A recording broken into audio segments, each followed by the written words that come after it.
On the news, Tinubu swears in new ministers as FEC meets on Monday.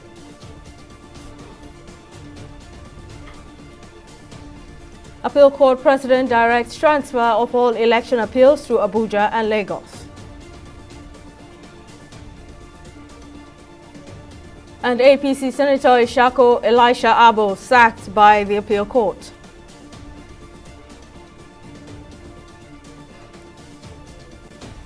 Hello and welcome to News Now on TV360 Nigeria. I am Simisola Adigun. President Bola Tinubu has sworn in 3 additional ministers into his 48-member cabinet at the presidential villa Abuja on Monday. This is coming nearly 2 weeks after the Senate had cleared the trio after screening them on October 4. The newly inaugurated ministers Jamilu Abiu Ibrahim, Ayodele Olawande and Balarabe Lawal took the oath of office at 12:15 p.m. at the Council Chamber of the State House before the start of the Federal Executive Council FEC meeting presided over by the President. Monday's meeting is the second since President Bola Tinubu assumed office on May 29, 2023. The Consumer Price Index (CPI), which measures the rate of change of prices of goods and services, has risen to 26.72% in September 2023 from 25.80% in the previous month. This was disclosed by the National Bureau of Statistics (NBS) in its CPI report for September released on Monday. The latest figure marks the 9th consecutive rise in the country's inflation rate this year. In September, the NBS says the headline inflation rate increased by 0.92% point when compared with the August figure. The NBS also says the upsurge in inflation is mainly linked to the removal of petrol subsidies and the devaluation of the official exchange rate, both exerting substantial impact on consumer prices.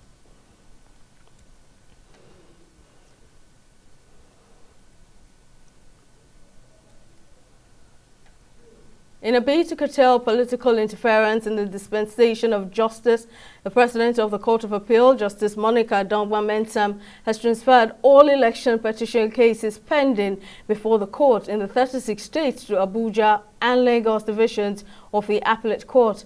Consequently, all appellate cases arising from the judgment of the various election petition tribunals in the 36 states of the country will be heard and determined in Abuja and Lagos divisions of the Appeal Court. By this action, only 2 of the 20 divisions of the court will determine all appellate cases arising from the judgment of the elections petitions tribunals throughout the country. The order affects governorship, national and state assemblies elections, which have the Court of Appeal as the last court of adjudication. Meanwhile, the Independent National Electoral Commission (INEC) has warned that if fake news isn't stamped out soon enough, it could pose a serious threat to election management in the country. This concern was raised at a 2-day capacity building workshop on election reporting and ethical practices for the INEC press corps members in Akwanga, Nasarawa State, building on the success of the 2023 general elections. INEC Chairman Mahmoud Yakubu, who was represented by Sam Olumekun, Chairman, Information Voter Education, described the media as the repository of electoral information in Nigeria. In his welcome remarks, the chairman of the INEC's press corps, Segun Ojumu, highlighted the importance of accurate and unbiased reporting to ensure transparency, public trust, and the credibility of the electoral process. The Commission is conscious of the critical role of the media in our political and electoral process and believes that democracy will only grow and flourish through a free and vibrant press. However, a free and vibrant media is also obliged to adhere to professional and ethical standards. Indeed, true democracy cannot exist without effective information flow. The INEC Press Corps is an indispensable partner in the electoral process, and they provide a veritable platform and pathway for the dissemination of electoral information to the Nigerian public. The Commission will continue to collaborate with you in providing the requisite information that enables you all to engage in the electoral process and educate citizens to make informed choices. As you are aware, The upcoming gubernatorial elections in Kogi, Imo, and Bayelsa states are scheduled for November 11th hold significant importance for INEC and the nation as a whole.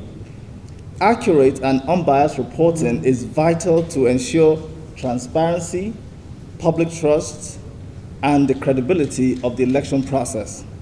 Therefore, it is essential that members of the INEC Press Corps are adequately equipped with the necessary skills and knowledge to fulfill their roles effectively. This workshop will be a comprehensive training program designed to address the key issues faced by journalists covering elections.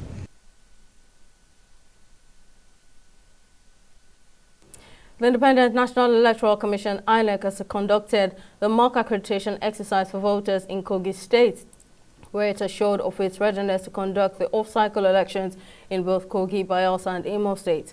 Chairman of the Electoral Commission, electoral body Mahmoud Yakubu, gave the assurance on Saturday, October 14, during his assessment tour of the mock accreditation of voters and visits to some INEC offices, polling units, and registration area centers within the state ahead of the governorship election slated for November 11. While inspecting all non-sensitive materials, Mahmoud also assured Nigerians that the method of accreditation of voters and upload of results for the November 11 governorship election in Kogi, Imo, and Bayelsa states would be electronic according to the electoral law. The method is as provided by law: electronic accreditation, electronic upload of results on the IRF portal, and that is why we are doing this mock. So please disregard whatever was reported about what the rep was said to have said in Bayelsa.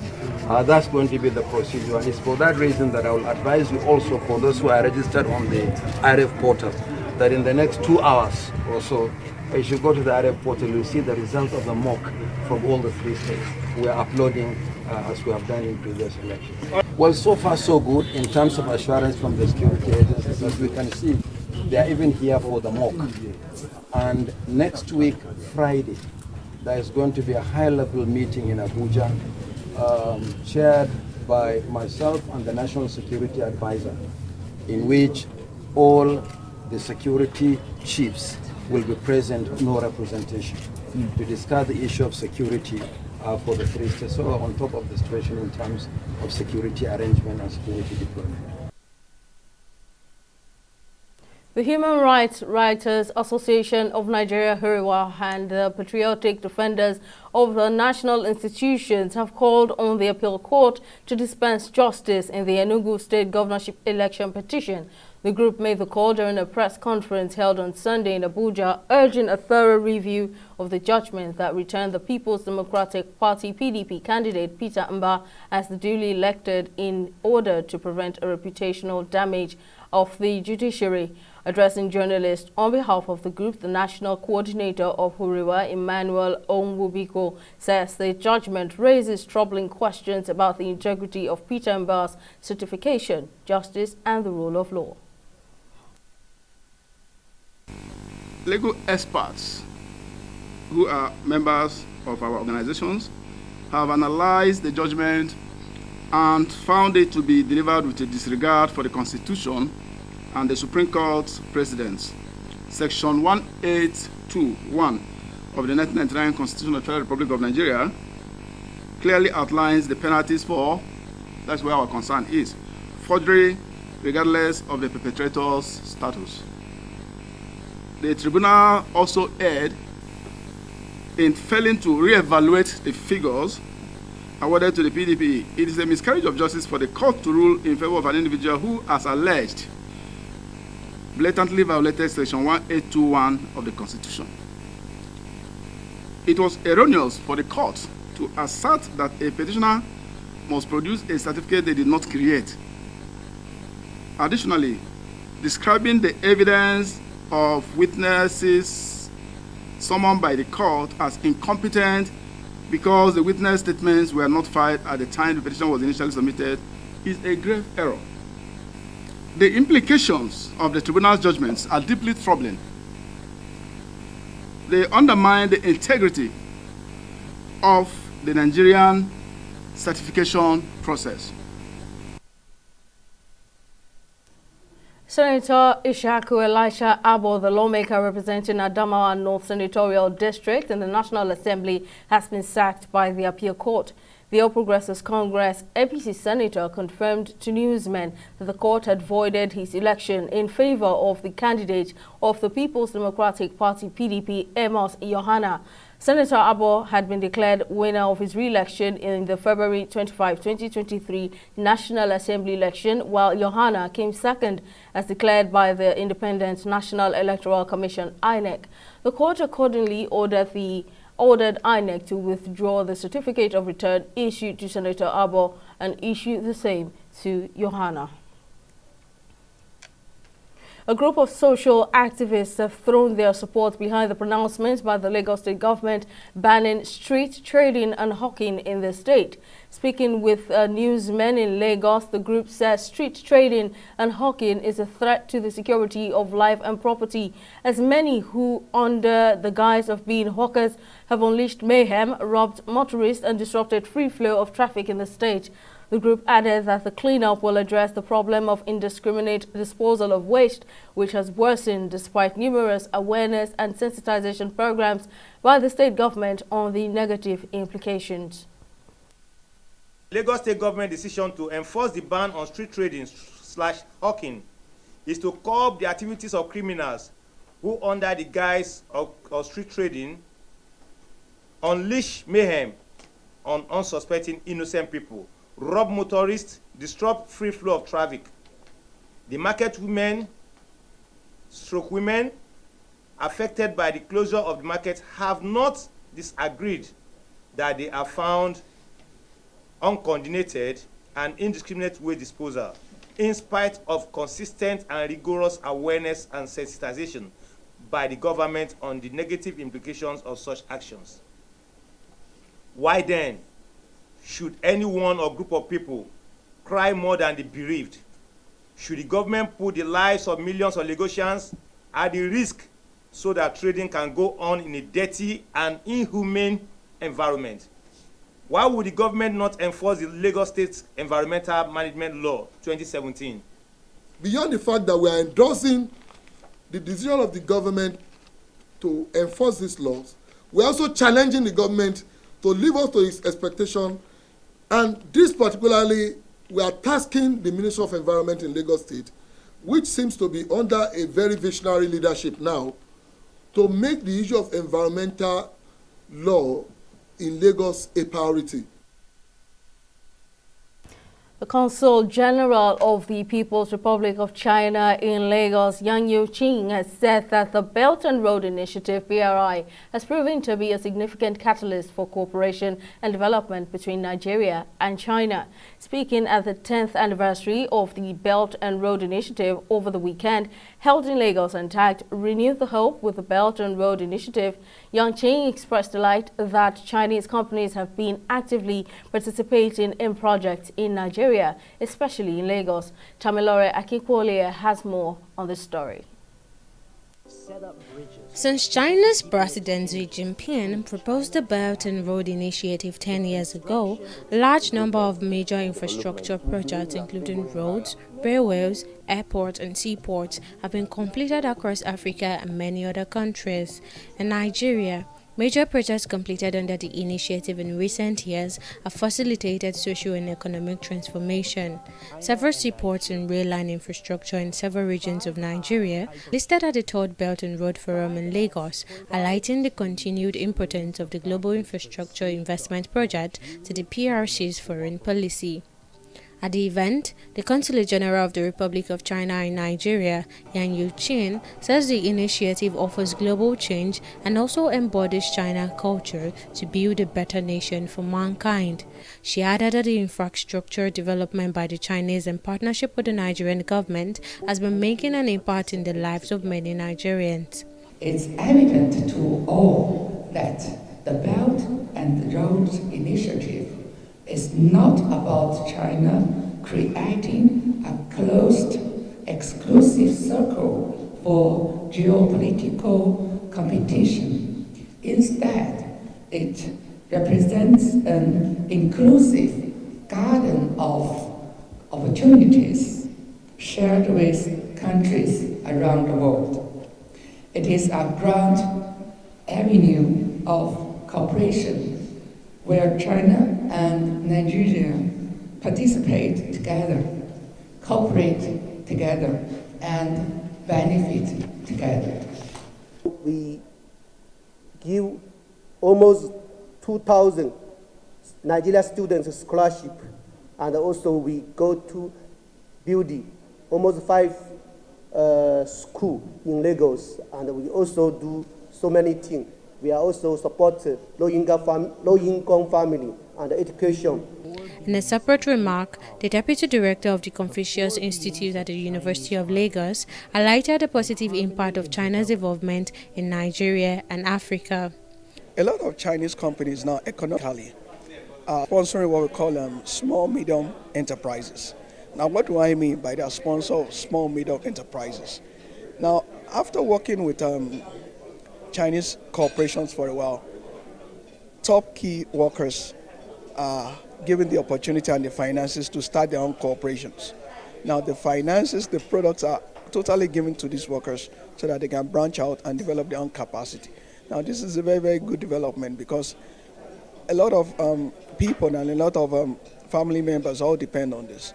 So this also helps the finances of families, builds them, and then builds a sustainable way of economic revival among we Nigerians. So far, 126 countries, including 26 European countries, have signed the BRI cooperation agreement with China. The BRI has also become an important platform for achieving the UN's 2030 agenda for sustainable development. Tamilore Akinkwole, TV360 Lagos. We'll take a break here, but still to come, Ugandan police foil rebels' bomb plot on churches. Stay with us for details. We'll be right back.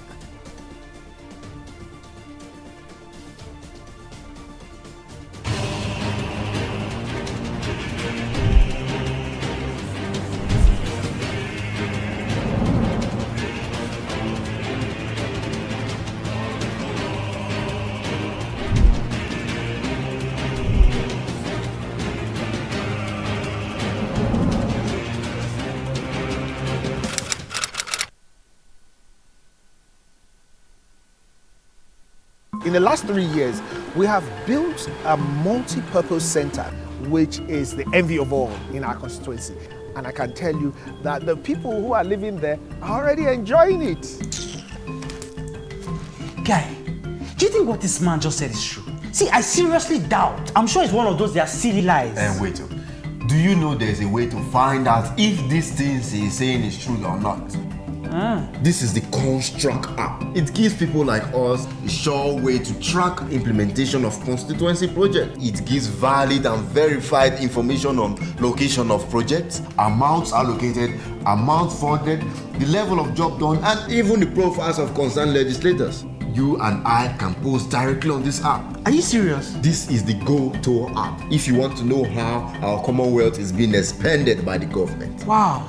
Let's even see if what this man said is true. Show me.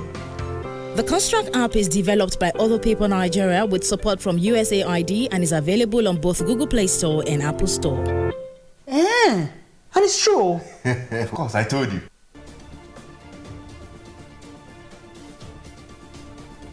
Welcome back. Let's take you through our top stories. President Bola Tinubu has sworn in 3 additional ministers into his 48-member cabinet at the Presidential Villa Abuja on Monday. This is coming nearly 2 weeks after the Senate had cleared the trio after screening on October 4.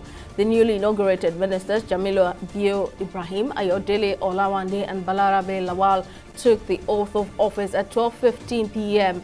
at the Council Chamber of the State House before the start of the Federal Executive Council FEC meeting presided over by the President. We also told you that the President of the Court of Appeal, Justice Monica Dongwa-Mensem, has transferred all election petition cases pending before the court in the 36 states to Abuja and Lagos divisions of the Appellate Court. Consequently, all appellate cases arising from the judgment of various election petition tribunals in the 36 states of the country would be heard and determined in Abuja and Lagos divisions of the appeal court. In case you missed any of our news bulletins or for more updates, you can catch us on Limex World TV or log on to our website on www.tv360nigeria.com. You can also follow us on our social media platforms on Twitter, Instagram, and YouTube at TV360 Nigeria, or download our mobile app on Google Play Store and Huawei App Gallery. On Facebook, we're at TV360 Online.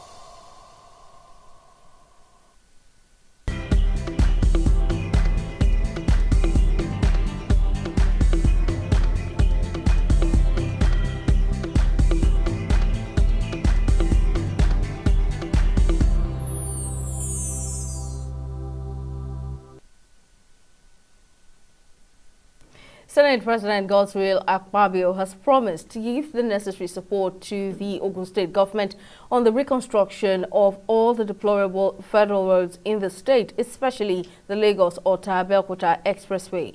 Akpabio made the promise at the grand finale of the Yewa Cultural Festival held at Ilaro, Yewa, Ogun State, and affirmed that all hands will be on deck to ensure the completion of the road.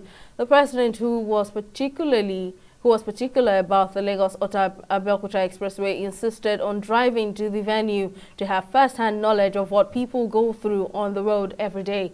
He further promised that the Senate would ensure that the construction of the road was handed over to a competent contractor, adding that they would work with the administration of Governor Dapo Abiodun to ensure its completion.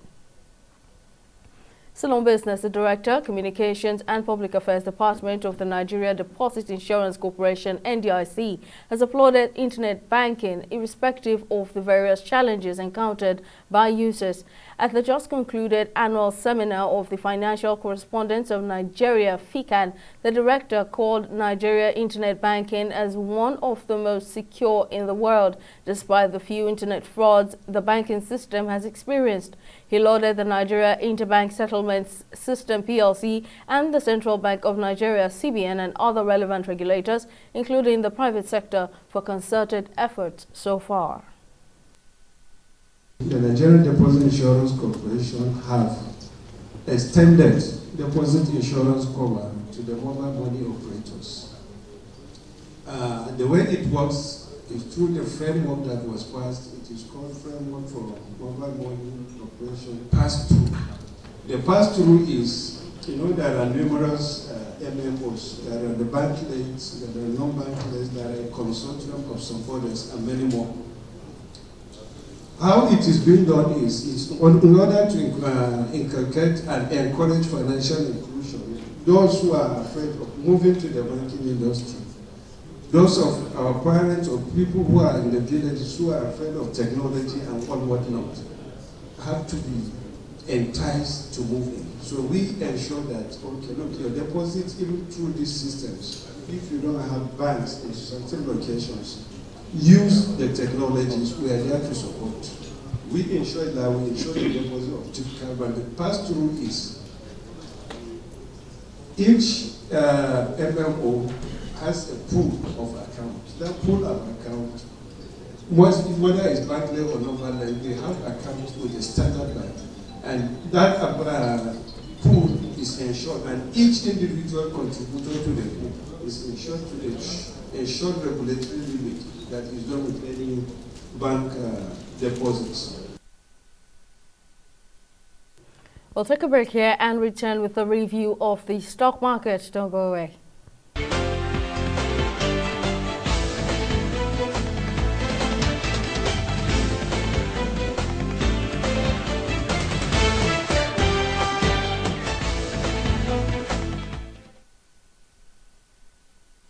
At the end of the first weekday of trading on the local bourse, the market ended in the bears at 0.24%, with the market cap standing at the 36.8 trillion naira mark. With this depreciation, the market breadth also ended low with 18 gainers against 23 losers. Stanbic IBTC Holdings came out last with an end-of-day price depreciation of 10% at 72 naira per share, followed by Sovereign Trust Insurance, also with a 10% depreciation. Now, at the end of trading, investors exchanged 216 million volume of shares valued at 3.5 billion naira in 5,965 deals. Now to our select foreign stocks. It's a mixed trading day as the UK's FTSE and US Dow Jones ended in bullish run with 0.41% and 1.00% respectively, leaving Japan's Nikkei in bearish territory at 2.03%. That's all on the stock market report. And in foreign news, Uganda police have foiled a plot by Islamic State-linked militants to bomb churches in central Butambala district, several miles from Kampala, President Yoweri Museveni has said. According to the president, 2 bombs were linked to public address systems and sent to pastors disguised as gifts, which drew the attention of the public, leading them to inform the police. The president blamed the plot on the Allied Democratic Forces ADF, a militant group linked to the Islamic State, which was formed in the 1990s. The group has been blamed for a series of deadly attacks in Uganda, including the killing of more than 40 people, mostly students, at a boarding school in June.